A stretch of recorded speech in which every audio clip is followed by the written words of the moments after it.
नमस्कार, good morning DXN.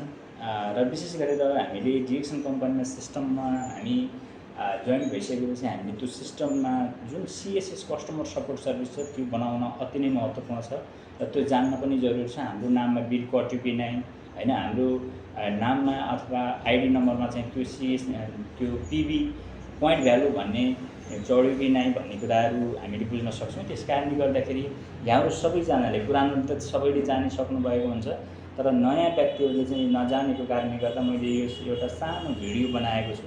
यसलाई स्वीकार गर्नु होला। यो भिडियोलाई तपाईँले राम्रोसँग सुन्नुभयो भने कस्टमर सपोर्ट सर्भिस सिएसएस बनाउनको लागि खासै तपाईँलाई गाह्रो हुँदैन र तपाईँको बिल कहिलेकाहीँ नकटेको खण्डमा पनि त्यो कट्यो कि कटेन भनेर हेर्न बुझ्न पाइन्छ अथवा देख्न पाइन्छ। तपाईँले किनेको सामानको बिल कट्यो भनेर चाहिँ तपाईँ गुगलमा चेक गर्न सक्नुहुन्छ। यति चाहिँ तपाईँको एकदमै छर्लङ्ग किसिमबाट कम्पनीले सिस्टम दिएको छ। र अर्को कुरा, तपाईँ जुन राज्यमा हुनुहुन्छ त्यो राज्यबाट तपाईँले एक ठाउँबाट सिएसएस बनाइरहँदाखेरि विश्वभरिबाट तपाईँले जुन ठाउँमा बसेर पनि त्यो सिएसएसबाट तपाईँले किनेको त्यसको हिसाब किताब र तपाईँले किनेको बिलमा भएको जति पाउनुपर्ने जुन सामानमा जति पोइन्ट भ्यालु र सेल्स भ्यालु छ र तपाईँको डिस्ट्रिब्युटर प्राइस र तपाईँको चाहिँ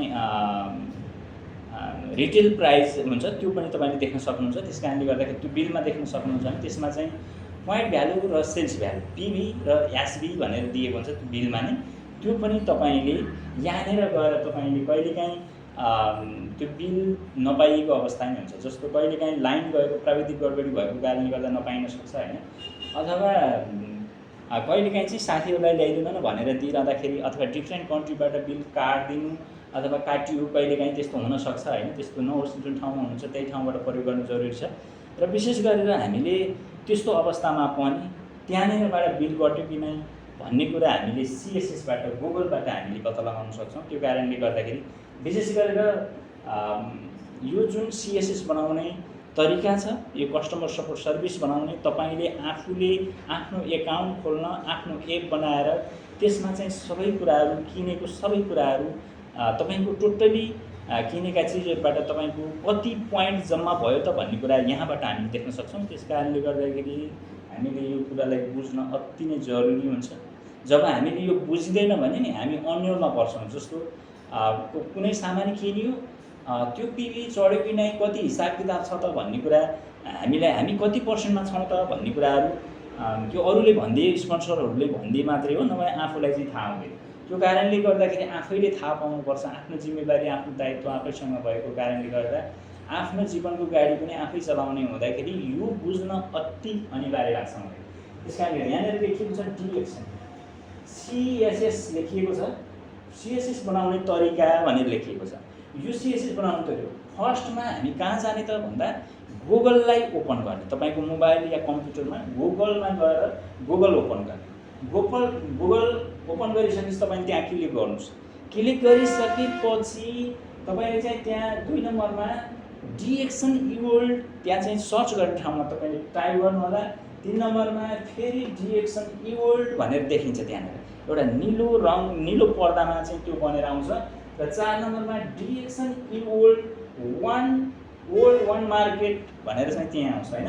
त्यो आइसकेपछि अथवा हामीले यो 5 नम्बरमा गइसकेपछि त्यो वान मार्केट देखिएको ठाउँमा हामी पुगिसकेपछि यसरी माथिपट्टि चाहिँ एउटा यो 3टा धर्का लेखिएको हुन्छ अथवा कम्प्युटरमा फर्स्ट टाइम लगइन भनेर लेखिएको हुन्छ। मोबाइलमा चाहिँ यो 3टा धर्कामा क्लिक गरिसकेपछि त्यहाँ एक ठाउँमा एउटा अप्सन हुन्छ फर्स्ट टाइम लगइन भन्ने अप्सन हुन्छ। त्यो अप्सन आइसकेपछि 6 नम्बरमा फर्स्ट टाइम लगइन आउँछ र त्यसमा क्लिक गर्ने र 7 नम्बरमा डिस्ट्रिब्युटर कोड टाइप गर्ने। त्यहाँ त्यो अप्सन आउँछ जहाँ चाहिँ तपाईँले first time login type click गरिसकेपछि 7 नम्बरमा डिस्ट्रिब्युटर कोडमा चाहिँ टाइप गर्ने अथवा त्यहाँ टाइप गर्नुपर्छ।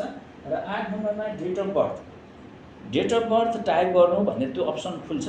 त्यो खोलिसकेपछि तपाईँले चाहिँ त्यहाँनिर फर्स्टमा डे र सेकेन्डमा मन्थ हैन र थर्डमा तपाईँले इयर टाइप गर्न सक्नुहुन्छ।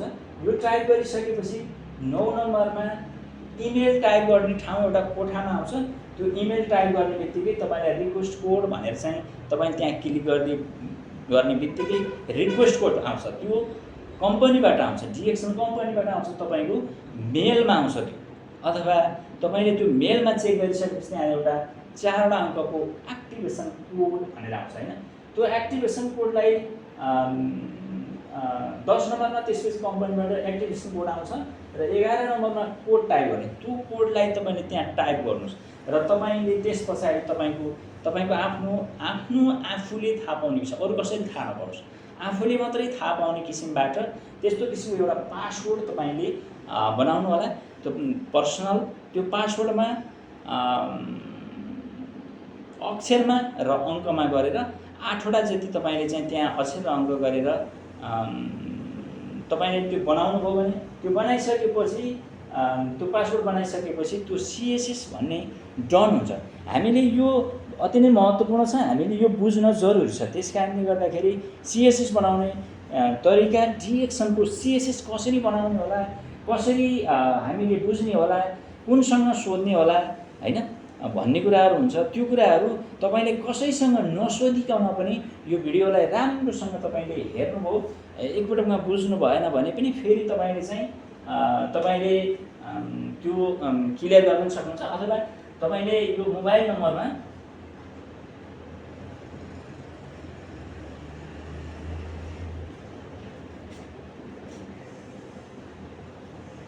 यो 98 23 11 33 मोबाइल नम्बरलाई कन्ट्याक्ट गरेर, अथवा मेरो नाम सूर्य प्रसाद रेग्मी हो, सूर्य प्रसाद रेग्मीलाई चाहिँ तपाईँको एउटा मेसेन्जर, इमो अथवा चाहिँ यो सामाजिक सञ्जालबाट पनि तपाईँले मलाई कन्ट्याक्ट गरेर पनि सोध्न सक्नुहुन्छ।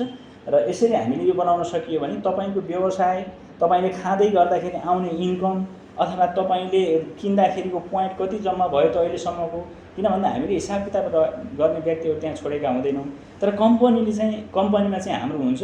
त्यो भएको कारणले गर्दा यो सबै टोटल चाहिँ एपबाट हुन्छ। यो एपबाट हुने कारणले गर्दाखेरि यो बनाएर तपाईँले तपाईँको मोबाइलमा कम्प्युटरमा राख्नुभयो भने कसैले कति पोइन्ट भयो, अथवा बिल काटेको कति बिल कट्यो, मेरो पिबी कति हुनुपर्ने, म कति पर्सेन्टमा छु भन्ने कुराहरू यसबाट छर्लङ्गै थाहा हुन्छ। त्यो कारणले गर्दाखेरि यहाँहरूले एकदमै राम्रोसँग बुझेर त्यसलाई चाहिँ मध्यनजर गर्नु होला र बुझ्न जरुरी हुन्छ, मजासँग बुझ्नु होला। र बुझ्न एकैपटकमा गाह्रो लाग्यो भने फेरि पनि डबल त्रिपल 4 पटक 5 पटक पनि सोधेर, विशेष गरेर यो जुन डिएक्सनको जुन सिएसएस बनाउने तरिका छ, यो बनाउनु भयो भने साँच्चीकै तपाईँले तपाईँको फेसलाई ऐना हेरेर देखे जस्तै किसिमको हुन्छ। त्यो कारणले गर्दा यहाँहरूलाई एकदमै यो जानकारी गराउँदै यहाँहरूको माझबाट बिदा पनि हुन चाहन्छु र फेरि यहाँहरूलाई त्यस्तो जानकारी चाहिएमा सम्पर्क गर्नुहोला भन्दै यहाँहरूको माझबाट बिदा हुन चाहन्छु। Thank you so much. Good morning DXN.